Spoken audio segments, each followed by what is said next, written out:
हाँ जी बच्चों, सत श्री अकाल सबनों। स्वागत है तुहाडा अपने चैनल स्टडी विद चाइना ते। इस चैनल ते तुहानूं मैथ पढ़ाई सौखा अते आसान ढंग नाल समझाया जाता है। बच्चे असीं class 9th NCERT CBSE math शुरू कर रखे हैं। अपने 8 चैप्टर कंप्लीट हो चुके एंड 9 चैप्टर सर्कल्स अपना चल रहेगा। पिछली वीडियो के विच असीं एक्सरसाइज 9.2 पूरी कर ली सी। अज असीं 9.3 एक्सरसाइज का concept angle subtended by an arc of a circle इन्हां बारे आपां डिस्कस करांगे। अगर तुसीं चैनल ते नवे हो तो चैनल नूं सबसक्राइब कर लो। तुहानूं चैनल के बच्चे 8th 9th 10th तिन्ने क्लासिस का complete math example theorem exercise सब कुछ करवाया जाता है। ठीक है, पुरानी वीडियोज़ का लिंक तुहानूं डिस्क्रिप्शन बॉक्स के विच मिल जूगा क्लास 9th दे। ठीक है, देखो angle subtended by an arc of a circle. Arc की होंगे बच्चे अपने को आ ए बी जी सर्कल का एक पार्ट कटते आप की कह दें आर्क। जिमें आ ए तो लैके बी तक एक की है आर्क है बच्चे। ठीक है, सर्कल के थ्रू जो आप if two chords of a circle are equal then their corresponding arcs are congruent. मतलब वो भी की होंगे ने इक्वल होंगे ने। कॉन्ग्रेंट का मतलब यही होंगे ना सेम शेप एंड अपने को साइज। अगर कहते दो कोड्स अगर आप देखिए ए बी तो सी डी अगर उन्होंने लेंथ इक्वल हैगी आर इक्वल ने दैन देयर कोरिस्पोंडिंग आर्क्स जोड़ा वो सर्कल के नाल पार्ट बना रही ने आर्क्स जोड़ियाँ बना रही ने क्या वो भी की होंगे बच्चे कॉन्ग्रेंट होंगे। कन्वर्सली भी आप कह सकते हैं कि vice versa if two arcs are congruent then their corresponding chords are equal. समझ के congruent arc subtended equal angle at the centre. दूसरा होर की पॉइंट है कि जो कॉन्ग्रेंट आर्क्स ने जिमें आ ए बी आर्क है ये किदे कॉन्ग्रेंट है बच्चे अपने को सी डी दे। ये किदे कॉन्ग्रेंट अपने को सी डी दे। ये की करनगियां कहते सेंटर दे इक्वल एंगल बनांदियां ने। मतलब angle A O B is equal to angle C O D. ठीक है, इक्वल एंगल बनांदियां ने ये angle A O B is equal to angle C O D. समझ के बच्चे की का हुण आप होर पॉइंट्स पढ़ते हैं इन्हों के। फर्स्ट थ्योरम है the angle subtended by an arc eight the centre is double the angle subtended bye it at any point of the remaining part of the circle. कहते अगर आर्क कोई लैने आप जो सर्कल के एंगल बनाती है वह हमेशा डबल होगा अगर किसी होर पॉइंट पर लीए सर्कल के। ठीक है, सर्कल की बाउंड्री से आप कोई पॉइंट लीए जोड़ा वो एंगल बनूगा तो जो सेंटर से बना उन्होंने रिलेशन की होगा सेंटर वाला की होगा बच्चे 2 टाइम्स होगा बाउंड्री वाले तो। ठीक है, 3 केस बन सकते हैं। देखो आप माइनर आर्क लै सकते हैं मतलब कि सर्कल का छोटा वाला पार्ट है आर्क दे विच पी क्यू दे विच जाके आप दोहे साइड इक्वल कर सकते हैं मतलब सेंटर तो लै सकते हैं आप। ठीक है, सैमी सर्कल च लै सकते हैं आर्क सैकेंड पार्ट। थर्ड की है आप मेजर वाली साइड मेजर पार्ट के तौर पर लै सकते हैं आर्क को। देखो फर्स्ट वाले केस बच्चे पी क्यू पार्ट वाली साइड जो है सर्कल का थोड़ा सा पार्ट आ रहा है जबकि पी ए क्यू वाली साइड सर्कल ज़्यादा पार्ट आ रहा है। तो नीचे वाली की होगी माइनर आर्क होगी ऊपर वाली की होगी मेजर आर्क होगी। सैकेंड पार्ट के विच देखो पी ते क्यू बिल्कुल अपने को इक्वल इक्वल पार्ट के बन रहे हैं। पी क्यू भी एक साइड है उन्ना ही पार्ट है जिन्ना पी ए क्यू का मतलब सैमी सर्कल बन रहा है। देखो डायमीटर के अकॉर्डिंग ही जुड़े हुए ना ये अपने को। देखो स्ट्रेट लाइन बन रही है ता करके। थर्ड दे विच देखो पी क्यू वाली साइड अपने को बिगर पार्ट है पी ए क्यू वाली साइड स्मॉलर पार्ट है। तो ऊपर की हो गया माइनर नीचे की हो गया मेजर आर्क। हुण देखो अपने को तिने केसिस के विच आपां की करते हैं प्रूव करते हैं कि angle subtended by an arc eight the centre is double the angle subtended bye it at any point on the remaining part of the circle. एक पॉइंट सेंटर तो वो है एक पॉइंट आप ले लिया ए ले लिया। देखो वो एंगल बना लिया एंगल पॉइंट ओ दे नाल बना रखे आप सेंटर ओ दे नाल एंगल दोहां का देखते हैं आप प्रूफ की करना है। सेंटर वाला एंगल पी ओ क्यू की है बच्चे 2 टाइम्स है बाउंड्री वाले एंगल तो पी ए क्यू तो। ठीक है, जॉइन कर लिया तिने डायग्राम्स के विच ए ओ नू बी पॉइंट तक एक्सटेंड करके। हुण देखो एंगल बी ओ क्यू आ जिहड़ा एंगल बी ओ क्यू है बच्चे एक ही बन गया exterior angle sum of interior angle का लिख सकते हैं। फिर इनू एंगल इंटीरियर एंगल किहड़े बन रहे देखो इधरली साइड अपने को राइट साइड के ट्रायंगल किहड़े दे विच एंटर कर रहे हैं आप ओ ए क्यू दे विच चेक कर रहे हैं बच्चे angle B O Q exterior angle है और सम ऑफ इंटीरियर एंगल किहदे कोल आ गया angle O A Q plus angle O Q A. Opposite जिहड़े इंटीरियर एंगल है उन्होंने सम दे कोल आ गया अपने कोल ट्रायंगल दे विच देखो बट अपने कोल ओ ए ते ओ क्यू इक्वल ने क्योंकि दोहे रेडियस ने सर्कल दे, तो इक्वल होगी लेंथ उन्हों की, तो उन्होंने ओपोजिट एंगल भी इक्वल होंगे। ओ ए क्यू ते ओ क्यू ए इक्वल ने, तो कोई भी एक पुट कर सकते हैं, 2 टाइम्स हो चुका होगा, तो बी ओ क्यू की आ गया 2 times of angle O A Q. ठीक है, ओ ए क्यू नूं रख लिया आपां। सिमिलरली आप लैफ्ट साइड देख सकते हैं, एंगल बी ओ पी किसी भी डायग्राम के देख लो, एंगल बी ओ पी ओ की हो जाऊगा अपने को 2 times of angle O A P. Left side वाले नाल आ जाऊगा, राइट साइड वाले नाल। बट आपां की चाहिए बच्चे पूरा का पूरा एंगल चाहिए पी ओ क्यू। वो किवें बनूगा, अगर बी ओ क्यू तो बी ओ पी नूं आपां जोड़ दिए, ऐड कर दिए, तो पूरा पी ओ क्यू बन जाऊगा। डायग्राम देखी चलो, angle B O Q and B O P, इन्होंने दोनों अगर ऐड कर दिए तो एंगल की बन जाऊगा पी ओ क्यू। जो अपन चाहिए तो आप दोनों की कर देंगे, ऐड कर देंगे। ठीक है, देखो angle B O Q 2 times of O A Q सीगा, B O P 2 times of O A P है। पूरा एंगल लैके आने लिए अपने ऐड करता, तो एंगल पी ओ क्यू बन गया। इधर ऐड करेंगे आप, देखो ओ ए क्यू तो ओ ए पी, वो पूरा का पूरा एंगल की बन जाऊगा अपने को, पूरा ऊपर वाला बन जाऊगा ओ ए क्यू। ठीक है, तो ओ ए पी जुड़ के की बन गया अपने को पी ए क्यू। आही डायग्राम सी ना अपने को, देखो 2 नीचे से अपने को पी ओ क्यू, ऊपर लैता होया अपने पी ए क्यू, इतों अपने लाइन ड्रॉ की सी बी वाली। तो देख लो अपने को एंगल बी ओ क्यू तो बी ओ पी जुड़ के की बना रहा पूरा का पूरा एंगल पी ओ क्यू। दूसरा की है अपने को एंगल ओ ए क्यू तो ओ ए पी जुड़ के की बना रहा अपने को पूरा का पूरा एंगल पी ए क्यू। आही की करना सी अपने प्रूफ करना सी। थर्ड केस की है देखो, बट मेजर वाले पार्ट है, बाकियां दे विच तो देखो अपने को माइनर सी ते सैमी सर्कल सी, थर्ड दे विच बच्चे मेजर आ गया। मेजर तुसी पॉइंट नोट करने का, उत्थे किहड़ा एंगल बनता है, रिफ्लैक्स एंगल बनता है। ठीक है, उत्थे किहड़ा बनता अपने को, रिफ्लैक्स एंगल बनता है अपने को। देखो एंगल ऊपर छोटा रह गया, नीचे की रह गया वड्डा। जो अपने को बिगर पार्ट 180 तो वड्डा हो जाए, तो उस वाले एंगल नूं आपां किहड़ा कहने आ, रिफ्लैक्स एंगल। क्लास 8 च किते हो ना तुसीं angle greater than 180 but smaller than 360, तो किहड़ा एंगल बन गया वाला नीचे बच्चे देखो, रिफ्लैक्स एंगल। तो उत्थे आपां एंगल पी ओ क्यू नहीं लिखांगे, की लिखांगे, reflex P O Q. Note लिखा हुआ है, the angle subtended by the minor arc P Q at point O, उन्होंने तो सिर्फ की लिख दिया angle P O Q. Angle subtended by the major arc P Q at point O, उन्होंने की लिखांगे, रिफ्लैक्स एंगल। डायग्राम से भी तुम्हें पता लग रहा है कि एंगल 180 तो वड्डा है बट 360 तो की है बच्चे छोटा है, तो उन्होंने रिफ्लैक्स एंगल बोलांगे। ठीक है, नाल रिमार्क देखो, suppose we join 2 points P Q and form a कोड। अगर आप हम आर्क तो इनू कोड बना लिया, रैड वाले पार्ट नाल देखो ज्वाइन करता अपने को पी ते क्यू, कोड बना ली इन द अबव फिगर्स जिहड़ियां है। Then angle P A Q एक ही बन गया अपने को, angle formed in the segment. Segment बन गए हुण अपने को, नीचे वाला किहड़ा हो गया सैगमेंट, माइनर सैगमेंट। ऊपर वाला किहड़ा सैगमेंट बन गया बच्चा, पूरा का पूरा ऊपर वाला सारा पार्ट जिहड़ा पी क्यू दे ऊपर है, मेजर सैगमेंट। ठीक है, ये हुण की बन गया अपने को, सैगमेंट बन गए minor and major. The angle P A Q is also called the angle formed in the segment P A Q P. आ वाले सैगमेंट दे विच एंगल बनया। ठीक है, समझ के बच्चे सैगमेंट्स का की कंसैप्ट है, कोड बना के अपने को 2 सैगमेंट्स बन जाते हैं। ठीक है, अगर आर्क बना रहे हैं तो माइनर आर्क तो मेजर आर्क का बन जाता है।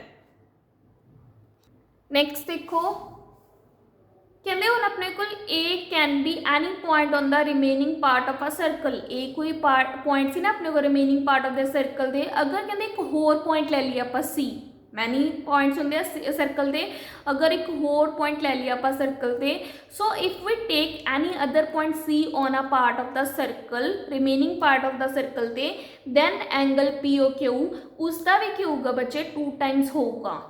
Angle P O Q theorem के according angle 2 times P O P A Q तो है ही अपने को 2 टाइम्स, ए दे रिलेटेड तो 2 टाइम्स है ही है। बट अगर कोई होर पॉइंट सी लै रहा तो उसके अकॉर्डिंग भी वो की होगा, उसका 2 टाइम्स होगा। बट फिर जो आप इक्वल रख लिया तो पी ए क्यू तो पी सी क्यू क्या आ गया, इक्वल आ गया। समझ के बच्चे, इस तो अपनी नवी थ्योरम बन गई। किहड़ी थ्योरम बन गई, देखो किहड़ी थ्योरम बन गई बच्चे, angle in the same segment of a circle are equal. Segment की आप वो नहीं गल करके ऐसे अगर कोड ड्रॉ कर लें तो देखो उपरला सैगमेंट सेम वाला बन गया ना, मेजर सैगमेंट उधरली साइड बने हुए ने तो angles in the same segment of a circle are equal. आई नहीं है कि ए उधर ले लो सी नीचे ले लो, सेम साइड लेने आप, सेम सैगमेंट च लेने, ठीक है। थ्योरम समझ आ गई बच्चे। हुण देखो अगर आपां ने तां माइनर आर्क लैके प्रूव किया है, अगर आप सैमी सर्कल लैके प्रूव करना हो, सैमी सर्कल च कितना होंदा पी ते क्यू की है सेंटर दे विचों जिहड़े है कोड टप्पनी चाहिए, मतलब कि डायमीटर की तरह ये बनते हैं। सैमी सर्कल के आर्क बना रहे आपां, कहते here P A Q is an angle in the segment which is a semi circle. हुणे किहड़े सैगमेंट दे विच है, इस सैगमेंट नूं आपां माइनर ते मेजर नहीं कह सकते क्योंकि दोए साइड की ने इक्वल ने, ऊपर भी सेम सैगमेंट की वैल्यू है, नीचे भी सेम सैगमेंट है, मतलब कि उन्ना स्पेस ही अक्कर कर रहेगा, तां करके आप इन्हां नूं की कहांगे, सैमी सर्कल। हुण एंगल जिहड़ा ए हैगा वो किस ते बन रहा है, सैमी सर्कल ते। देखो अगर नीचे वाला सैगमेंट आपां की कर लिए एक तरह नाल हाइड कर लिए तो ऊपर वाला की आ जाऊगा, देखो सैमी सर्कल बन गया ना। तो अपने को angle A P A Q की आ गया बच्चे ऑन आ सैमी सर्कल, ठीक है। किहड़े सैगमेंट आ गया, सैमी सर्कल की।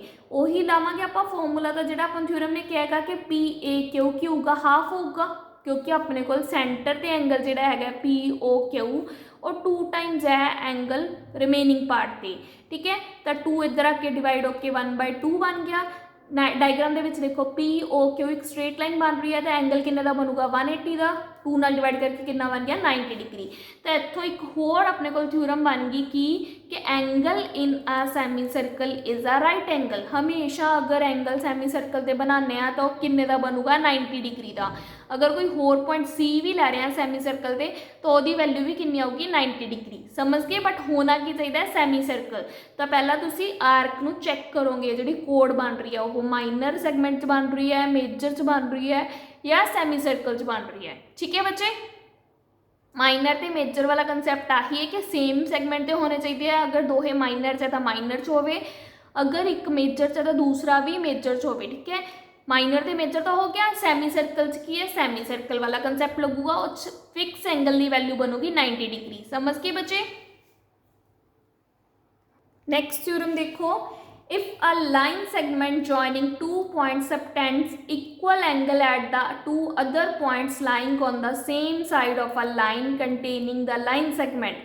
देखो अगर पहली लाइन देखो, if a line segment joining 2 points, 2 points A B नूं जोड़ के एक लाइन सेगमेंट बन रहा है अपने को, ये सबटेंड कर रहा है equal angle at 2 other points, 2 points से इक्वल एंगल बना रहा है सी ते डी ते, ठीक है।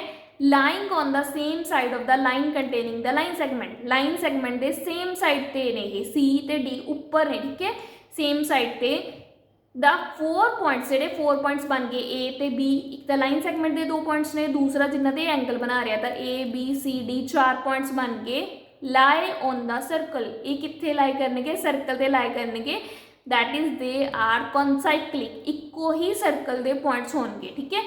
ये प्रूफ करना है। फर्स्ट देखो जिमें जिमें आप स्टेटमेंट सी उमें मैं डायग्राम में एक्सप्लेन कर दिया है। A B is a line segment which subtend equal angle at point C and D. अगर इक्वल एंगल्स बना रहे हैं तो मतलब angle A C B is equal to angle A D भी हो गया। हम शो करना है कि ए बी सी डी जो 4 पॉइंट ने ये सर्कल से लाई करते हैं। आप लैके चलते हैं कि 3 पॉइंट सर्कल से लाई कर रहे हैं। सपोज सर्कल से जो पॉइंट लाई करते हैं, जो सर्कल ड्रॉ किया है, let us draw circle through the points A C B. यह जो सर्कल है बच्चे चौथे पॉइंट्स नू डी ते नहीं कट करता, लैट कर लिया कि ई या ई डैश ते कट कर रहे हैं कि ज़्यादा सर्कल अंदर नू बन रहे हैं, ज़्यादा सर्कल थोड़ा बाहर नू बन रहा है एक्सटेंड करके। It will intersect A D at point E और ई डैश, ठीक है। If point A C E B ये सर्कल से लाई करते हैं तो अपने को क्या गया angle A C B is equal to angle A E B. अगर point A C E B lie कर रहे हैं बच्चे सर्कल से तो ई देखो पॉइंट आ गया ना सर्कल से, इन्हों के नाल एंगल बन जूगा, सेम साइड से बन रहे एंगल, तो सी ते एंगल ई की होंगे इक्वल होंगे। पिछली थ्योरम आप नहीं करके आया, मतलब angle A C B is equal to angle A E B. D की जगह की लै रहे हैं आप ई लै रहे हैं, ठीक है। बट ए सी बी कि इक्वल दिता होया अपन क्वेश्चन दे विच ए डी बी दे, तो ए ई ते ए डी बी की हो गए इक्वल हो गए। एक कदों इक्वल पॉसिबल होगा जो पॉइंट डी ते ई सेम ही होंगे, ताइयों एंगल सेम बनूगा उन्हां नाल। अगर आप ई नीचे लवांगे तो एंगल ए ई बी तो छोटा बन जूगा एंगल ए डी बी नालों। तो यह पॉसिबल कदों है कि दो ही एंगल इक्वल हो जो डी ते ई आपस की करन कोइंसाइड करन, that is unless point E coincide with the D, उदों तक ये पॉसिबल नहीं हैगा जो तक ये पॉइंट मैच नहीं करते, ठीक है। तो पॉइंट मैच करने पैणगे इस चीज़ को प्रूव करने लिए पॉसिबल होने लिए। सिमिलरली ई डैश के कंसैप्ट च हैगा तो आपको पता लग गया कि ए बी सी अगर 3 पॉइंट लाई कर रहे हैं तो angle A C B angle A D B के इक्वल है, तो डी भी उस सर्कल से ही लाई करूगा, ठीक है। उस सर्कल का ही पार्ट होगा ये सेम साइड पे सेम सैगमेंट वाली साइड। समझ के बच्चे पॉइंट की सीगा ये। नैक्सट देखो बच्चे साइक्लिक क्वाड्रिलेटरल का कंसैप्ट आ गया नवा। A quadrilateral ABCD is called a cyclic if all the 4 vertices of it lie on a circle। cyclic quadrilateral की हो गया वो वाला quadrilateral जिहदे चारे दे चारे vertices किते लाई कर रहे हैं बच्चे सर्कल ते। डायग्राम देख लो। इस दे विच की एक प्रॉपर्टी कि ऑपोजिट एंगल का सम की होगा हमेशा 180 होगा, ठीक है। ऑपोजिट एंगल का सम एंगल ए ते एंगल सी का सम 180 है, एंगल बी ते एंगल डी का सम की होगा 180, ठीक है। ये प्रॉपर्टी बस यही है। तो आप की कह सकते हैं दो थ्योरम्स बन गया। तो the sum of either pair of opposite angles of a cyclic quadrilateral is 180। जिहड़ा मर्जी पेयर लै लो ऑपोजिट एंगल्स का, जाता ए ते सी लै लो या बी ते डी लै लो, सम की होगा उन्हों का 180 होगा एंगल्स का। तो उन्होंने किहड़ा कहांगे साइक्लिक क्वाड्रिलेटरल, ठीक है। अगर साइक्लिक क्वाड्रिलेटरल दिता है तो सम 180 होगा। दूसरा कन्वर्स की है if sum of the pair of opposite angle of a quadrilateral is 180 है, तो क्वाड्रिलेटरल केड़ा होगा बच्चे साइक्लिक के उसके 4 वर्टिसेस किते लाई करने के सर्कल ते, ठीक है बच्चे। एक दूजे का कन्वर्स ने ये एग्जाम्पल देखो। हुण अपना सारा कंसैप्ट कंप्लीट हो गया। आर्क्स बारे आप एंगल सबटेंडेड करने सीख गए। सेंटर ते एंगल है जिहड़ा वो की है remaining part of a circle के एंगल नालों की हुंदा 2 टाइम्स हुंदा है। सैमी सर्कल के पार्ट से अगर कोई पॉइंट लैने वो किन्ने का बनता एंगल 90 डिग्री का बनाता है अगर सैमी सर्कल से, ठीक है। दूसरा की क्या रहा से अपने अपने को सेम साइड की इक्वल एंगल बनाऊगी। तीसरा की अपने को साइक्लिक क्वाड्रिलेटरल वाला कंसैप्ट अपने पढ़िया, ठीक है बच्चे। तो ये अपने 9.3 के कंसैप्ट सी। हुण आप एग्जाम्पल्स कर देंगे। एग्जाम्पल देखो बच्चे। In figure A B is a diameter of the circle, C D is a chord equal to the radius of the circle, AC and BD when extended intersect at a point E। Proof करना है angle AEB 60 degree है। देखो AB diameter है circle का, CD जी code अपने को radius से equal हैगी। तो रेडियस अपने बना लिया एक्सटेंड करके CO नू ज्वाइन कर लिया, CB नू COD नू ज्वाइन कर लिया, ठीक है। तो देखो अपने को अपने की प्रूफ करना है कि जिहड़ा AC लाइन नू एक्सटेंड किया है तो BD लाइन नू एक्सटेंड किया है, E पॉइंट इंटरसेक्ट किया है ये एंगल AEB ये किन्ने दा बनता है 60 डिग्री का, ठीक है। कंस्ट्रक्शन पता लग गया आप की किया है। OC ज्वाइन की है, OD ज्वाइन की है एंड CB ज्वाइन की है।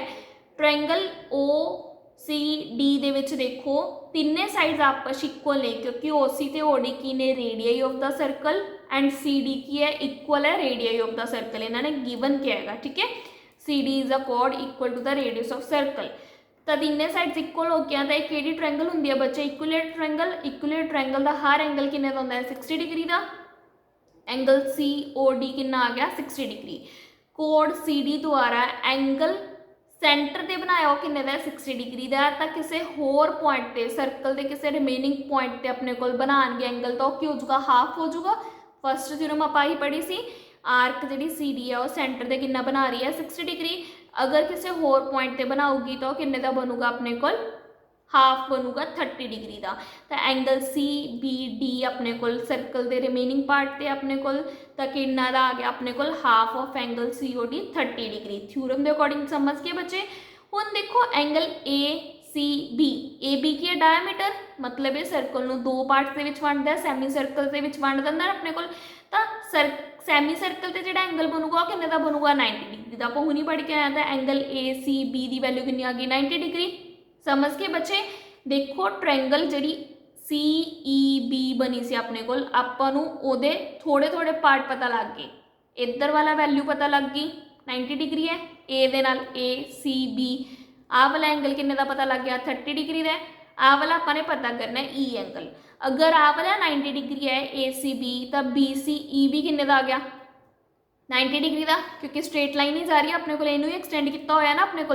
तो दो एंगल पता ने, तीजा एंगल किवें कढ लांगे एंगल सम प्रॉपर्टी के थ्रू 180 वाला कंसैप्ट लगा के, तो आप उवें ही कैलकुलेट करांगे। ठीक है, देखो एंगल ACB 90 डिग्री सीगा अपने को, ACB दूसरा भी किन्ने दा रह गया 90 डिग्री का, 180 चों माइनस करके। ठीक है, लाइन के अकॉर्डिंग, लीनियर पेयर के अकॉर्डिंग एंगल CEB कैलकुलेट करना। और अपने आ वाला एंगल ही दो आपां पता लग गए कि ट्रायंगल के विच आपां एंटर कर रहे हैं CBE दे विच। देखो एंगल B जिहड़ा हैगा अपने को 30 डिग्री है, एंगल C 90 डिग्री आ गया।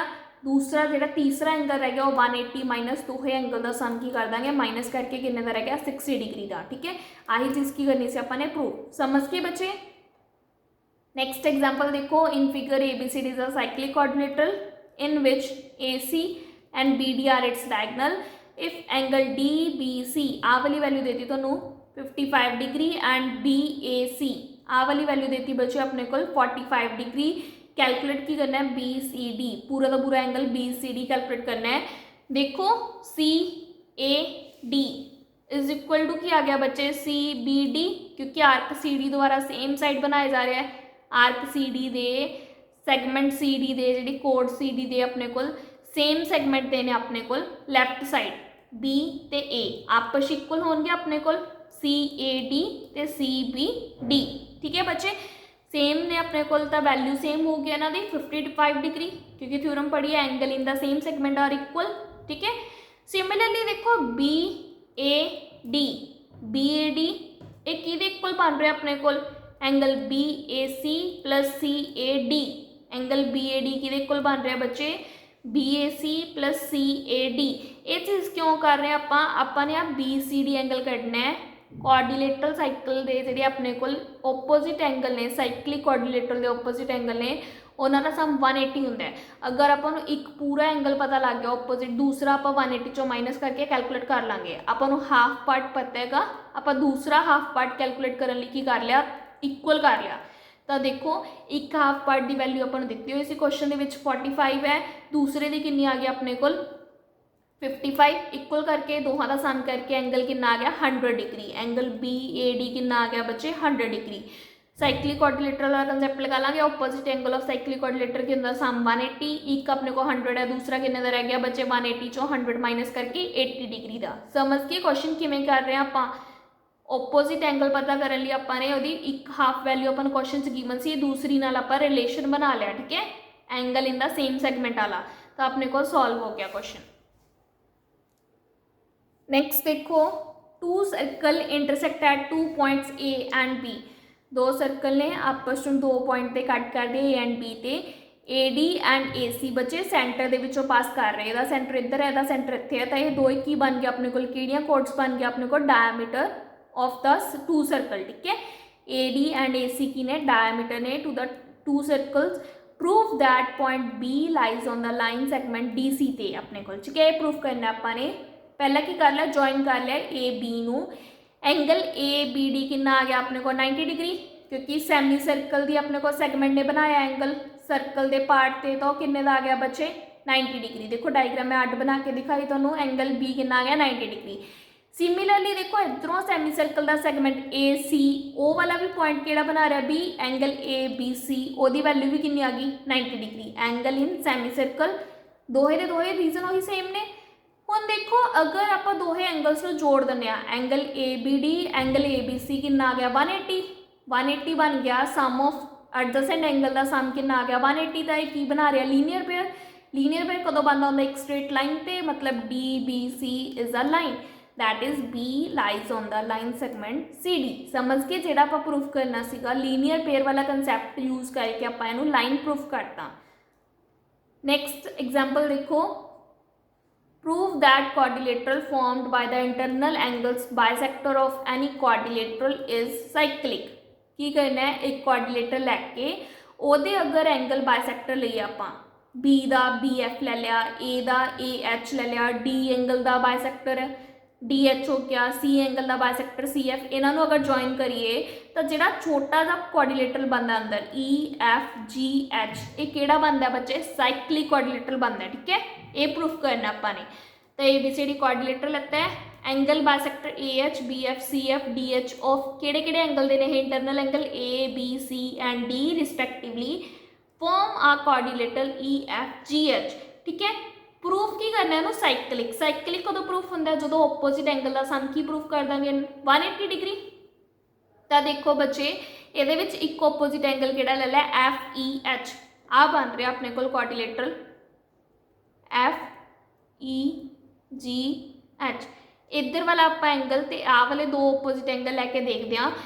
बच्चे देखो एंगल FEH कि इक्वल आ गया एंगल AEB दे वर्टिकल ओपोजिट एंगल बन रहे हैं ना अपने को इक्वल है कि बट एंगल AEB ट्रायंगल दे देखो कि इक्वल है।